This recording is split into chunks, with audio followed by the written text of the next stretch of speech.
परिचय। राधा, प्लेटफॉर्म पर भीड़ देखो। हाँ सीता, जनसंख्या कितनी चिंताजनक दर पर बढ़ रही है। तुम्हें पता है, भारत की जनसंख्या 1.2 अरब को पार कर चुकी है। हाँ, और यदि जनसंख्या का बढ़ना इसी तरह से जारी रहा तो हम हमारी सारी बुनियादी जरूरतों से वंचित रह जाएंगे। हर किसी को परिवार नियोजन के महत्व को समझना चाहिए। हाँ, किंतु इसके लिए हर किसी को जनन स्वास्थ्य और जन्म नियंत्रण का बुनियादी ज्ञान होना चाहिए। परिवार नियोजन में जनन स्वास्थ्य के ज्ञान की क्या भूमिका है? अच्छा, आओ मैं तुम्हें जनसंख्या विस्फोट को रोकने में जनन स्वास्थ्य और इसके महत्व की जानकारी के बारे में विस्तार से बताऊंगी। उद्देश्य। इस पाठ के अंत में आप निम्न करने में सक्षम हो जाएंगे: विभिन्न जनन समस्याओं और कार्यनीतियों की पहचान करना, जनसंख्या विस्फोट के कारणों को समझना, जन्म नियंत्रण की विधियों की पहचान करना, MRT को समझना, यौन संचारित संक्रमित रोगों की जानकारी प्राप्त करना, बंध्यता के कारणों को समझना। जनन स्वास्थ्य। जनन स्वास्थ्य न केवल जनन रोग या अशक्तता से मुक्ति की, बल्कि संपूर्ण शारीरिक, मानसिक और समाज कल्याण की एक अवस्था है। जनन स्वास्थ्य का सरोकार जीवन की सभी अवस्थाओं में जनन प्रक्रियाओं, कार्यों और प्रणाली से है।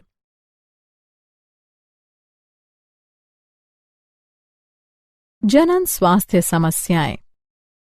जनन स्वास्थ्य की मुख्य समस्याओं में शामिल हैं अनैच्छिक संगर्भताएं यानी गर्भधारण, मातृ मृत्यु और अक्षमताएं, यौन संचारित यानी संक्रमित रोग, बंध्यता यानी बांझपन, किशोर अवस्था की जनन स्वास्थ्य समस्याएं। जनन स्वास्थ्य कार्यनीतियां। संपूर्ण जनन स्वास्थ्य के लक्ष्य की प्राप्ति हेतु एक राष्ट्र स्तरीय रणनीति का अनुसरण किया जाता है। इसमें विभिन्न कार्यक्रम शामिल हैं, जैसे परिवार नियोजन कार्यक्रम 1951, जनन एवं बाल स्वास्थ्य सेवा कार्यक्रम, विद्यालयों में यौन शिक्षा प्रावधान, स्वच्छ यौन क्रियाओं और यौन संचारित यानी संक्रमित रोगों की जानकारी का प्रबंध, लोगों को जन्म नियंत्रण के विकल्पों, स्तनपान के महत्व आदि की शिक्षा, उल्पवेधन यानी इम्यूनोसेंटेसिस पर वैधानिक प्रतिबंध। जनसंख्या विस्फोट। जनसंख्या विस्फोट के कारण व्यापक स्वास्थ्य सुविधाएं, बेहतर जीवन दशाएं, मातृ मृत्यु दर में कमी। मातृ मृत्यु दर प्रसवावस्था के दौरान 1 वर्ष में होने वाली मातृ मृत्यु की संख्या तथा उसी वर्ष में जन्मे जीवित बच्चों की संख्या का अनुपात है। शिशु मृत्यु दर में कमी। शिशु मृत्यु दर 1 वर्ष के अंदर मरने वाले बच्चों की संख्या को उस वर्ष जन्मे जीवित बच्चों की संख्या से विभाजित करने को दर्शाता है। मृत्यु दर में कमी समय की एक निश्चित अवधि के दौरान एक निश्चित क्षेत्र की जनसंख्या में होने वाली मृत्यु का अनुपात है। सामान्यतः प्रतिवर्ष 1000 लोगों में से होने वाली मृत्यु की संख्या के रूप में इसकी गणना की जा सकती है। जन्म नियंत्रण। जन्म नियंत्रण के उपाय 2 प्रकार के हो सकते हैं: प्राकृतिक विधियां, कृत्रिम विधियां। राष्ट्र स्तर पर जन्म नियंत्रण के विभिन्न कार्यक्रम शुरू किए गए हैं, जैसे विवाह की वैधानिक आयु बढ़ाकर स्त्रियों के लिए 18 वर्ष और पुरुषों के लिए 21 वर्ष करना, दंपतियों को छोटे परिवार के लिए प्रोत्साहन। हम दो हमारे दो को बढ़ावा। जन्म नियंत्रण की प्राकृतिक विधियां। प्राकृतिक विधियां डिंब एवं शुक्राणु के मिलने की संभावनाओं के परिहार के सिद्धांत पर कार्य करती हैं। वे इस प्रकार हो सकती हैं। आवधिक संयम। इस विधि में दंपति आवर्त चक्र से 10 से 17 दिनों तक, जिसके दौरान डिंबोत्सर्जन की संभावना रहती है, संभोग से परहेज करते हैं। बाह्य स्खलन या अंतरित मैथुन। इस विधि में वीर्य सेचन से बचने के लिए पुरुष साथी स्खलन से ठीक पहले योनि से अपना लिंग बाहर निकाल लेते हैं। स्तन्यकालीन अनावर्त। इसका तात्पर्य उस अवधि से है जिसके दौरान मां बच्चे को स्तनपान कराना जारी रखती है और इस दौरान गर्भधारण की आवधिक संभावनाएं प्रायः नगण्य रहती हैं। जन्म नियंत्रण की कृत्रिम विधियां। रोध विधि।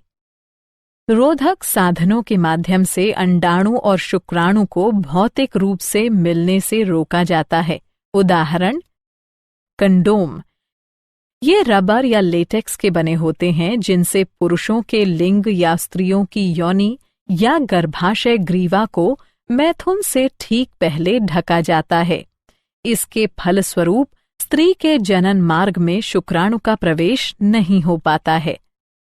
डायफ्रम यानी तनुपट, गर्भाशय ग्रीवा टोपी, वॉल्ट। अंतःगर्भाशयी युक्तियां। ये युक्तियां विशेषज्ञों द्वारा योनि मार्ग से गर्भाशय में लगाई जाती हैं। ये शुक्राणुओं की भक्षकाणु क्रिया यानी फैगोसाइटोसिस बढ़ा देती है, जिससे शुक्राणुओं की गतिशीलता तथा निषेचन क्षमता कम हो जाती है।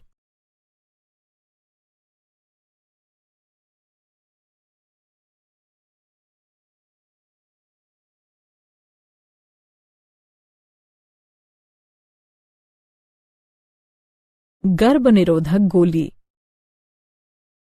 प्रोजेस्टेरॉन अथवा प्रोजेस्टोजन एस्ट्रोजन के सम्मिश्रण की छोटी खुराकों के रूप में उपलब्ध।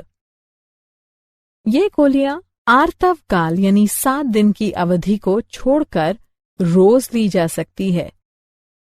ये अंडोत्सर्जन और रोपण को संदमित करती हैं। टीके के रूप में गर्भनिरोधक। प्रोजेस्टोजन अकेले या फिर एस्ट्रोजन के साथ सम्मिश्रण में टीके या त्वचा के नीचे अंतरोप यानी इम्प्लांट के रूप में दिए जाते हैं। शल्यक्रिया विधियां। इन्हें बंध्याकरण भी कहा जाता है। ये विधियां गर्भधान से बचाव की अवधि विधियां यानी टर्मिनल मेथड्स हैं। ये 2 प्रकार की होती हैं। शुक्रवाहक यानी उच्छेदन, वैसेक्टोमी। इसमें शुक्रवाहकों के एक छोटे भाग को हटा दिया जाता है। नलिका उच्छेदन। इसमें डिंब वाहिनी के एक छोटे भाग को हटा दिया जाता है।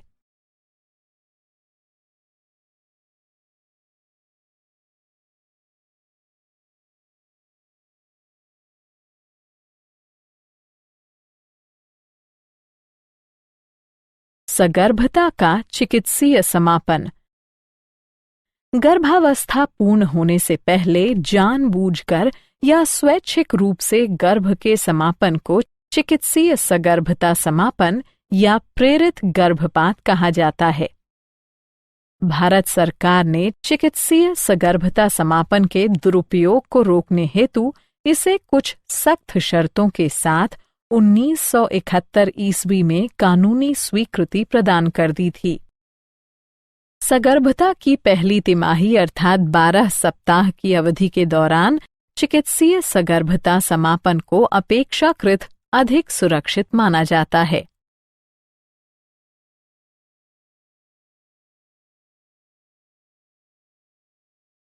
यौन संचारित रोग। सहवास जन्य रोगों या संक्रमणों को सामूहिक रूप से यौन संचारित रोग कहा जाता है। सुजाक, उपदंश यानी सिफिलिस, जननिक परिसर्प, क्लेमिडियता यानी क्लेमिडियासिस, लैंगिक मस्से, ट्राइकोमोनसता यानी ट्राइकोमोनियासिस, यकृत शोथ बी और एड्स। संचरण की विधि: रक्ताधान, असुरक्षित सहवास, संक्रमित सुइयों और शल्य उपकरणों का साझा प्रयोग, संक्रमित मां से बच्चों को। यौन क्षेत्रों में लक्षण: खुजली, तरल पदार्थ का स्राव, दर्द, सूजन, जटिलताएं यानी समस्याएं, श्रोणि शोथज रोग, गर्भपात, मृत शिशु जन्म, अस्थानिक सगर्भता, बंध्यता, जनन क्षेत्र में कैंसर। रोकथाम: अनजान व्यक्ति या बहुत से व्यक्तियों के साथ यौन संबंध से बचें। सहवास के दौरान हमेशा कंडोम का उपयोग करें। संदेह की स्थिति में आरंभिक जांच और संपूर्ण चिकित्सा से समस्याओं से बचाव हो सकता है। बंध्यता: बंध्यता से तात्पर्य असुरक्षित सहवास के बावजूद संतानोत्पत्ति की असमर्थता से है। बांझ दंपतियों को संतानोत्पत्ति के योग्य बनाने की विभिन्न विधियां सहायक जनन प्रौद्योगिकी कहलाती हैं। ये हैं पात्र निषेचन, इन विट्रो फर्टिलाइजेशन, युग्मक अंतः डिंब वाहिका अंतरण, अंतः कोशिकीय शुक्राणु निक्षेपण यानी इंट्रा साइटोप्लाज्मिक स्पर्म इंजेक्शन, कृत्रिम वीर्य सेचन यानी आर्टिफिशियल इंसेमिनेशन। ART तकनीक: पात्र निषेचन। इस विधि में प्रयोगशाला में अनुरूपी परिस्थितियों में पत्नी या दाता स्त्री के डिंब और पति या दाता पुरुष के शुक्राणु एकत्र कर उन्हें युग्मनज का निर्माण करने हेतु प्रेरित किया जाता है। फिर इन युग्मनज या भ्रूणों को डिंब वाहिनी नली या गर्भाशय में स्थानांतरित कर दिया जाता है।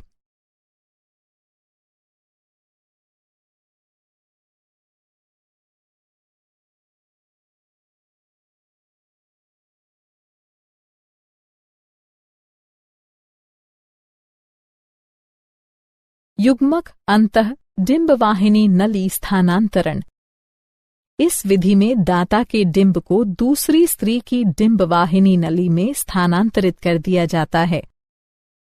अंतः कोशिकीय शुक्राणु निक्षेपण: इस विधि में प्रयोगशाला में एक शुक्राणु सुई के जरिए सीधे अंडाशय में निक्षेपित कर दिया जाता है।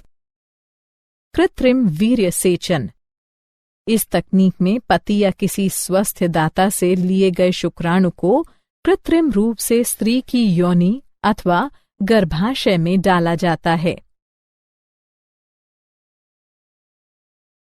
क्या आप जानते हैं, Loyola university Chicago स्ट्रिच school of medicine के जनन अंतस्राव विज्ञान विभाग के निदेशक के अनुसार शुक्राणु पर लैपटॉप कंप्यूटरों से उत्पन्न ताप का नकारात्मक प्रभाव पड़ सकता है। अंडकोश के निकट ताप शुक्राणु को क्षति पहुंचा या मार सकता है, जिसके फलस्वरूप शुक्राणु की संख्या या गतिशीलता में कमी या फिर पूर्ण बंध्यता भी आ सकती है। इसलिए शुक्राणु को क्षति से बचाव हेतु लैपटॉप को हमेशा मेज पर रखना चाहिए। सारांश: आइए हमने जो कुछ सीखा है उसे संक्षेप में दोहराएं। जनन स्वास्थ्य का तात्पर्य जनन की सभी अवस्थाओं अर्थात शारीरिक, भावनात्मक, व्यावहारिक और सामाजिक पहलुओं के कल्याण से है। स्वास्थ्य की बेहतर सुविधाओं तथा जीवन के रहन सहन की बेहतर परिस्थितियों के कारण जनसंख्या में विस्फोटक वृद्धि को बढ़ावा मिला। जन्म नियंत्रण के लिए विभिन्न गर्भनिरोधक उपाय अपनाए जा सकते हैं। चिकित्सीय सगर्भता समापन आमतौर पर बलात्कारों, संयोगिक सहवास आदि के कारण होने वाली अनचाही सगर्भता से छुटकारा दिलाने हेतु किया जाता है। वहीं एमटीपी की यह क्रिया उस स्थिति में भी की जा सकती है जब गर्भावस्था का जारी रहना मां या भ्रूण अथवा दोनों के लिए हानिकारक अथवा घातक हो। सहवास के कारण संचारित होने वाले रोग या संक्रमण यौन संचारित रोग यानी एसटीडी कहलाते हैं। 2 वर्षों तक बिना किसी सुरक्षा के सहवास के बाद भी गर्भाधान अथवा संतानोत्पत्ति न हो पाने की स्थिति बंध्यता कहलाती है।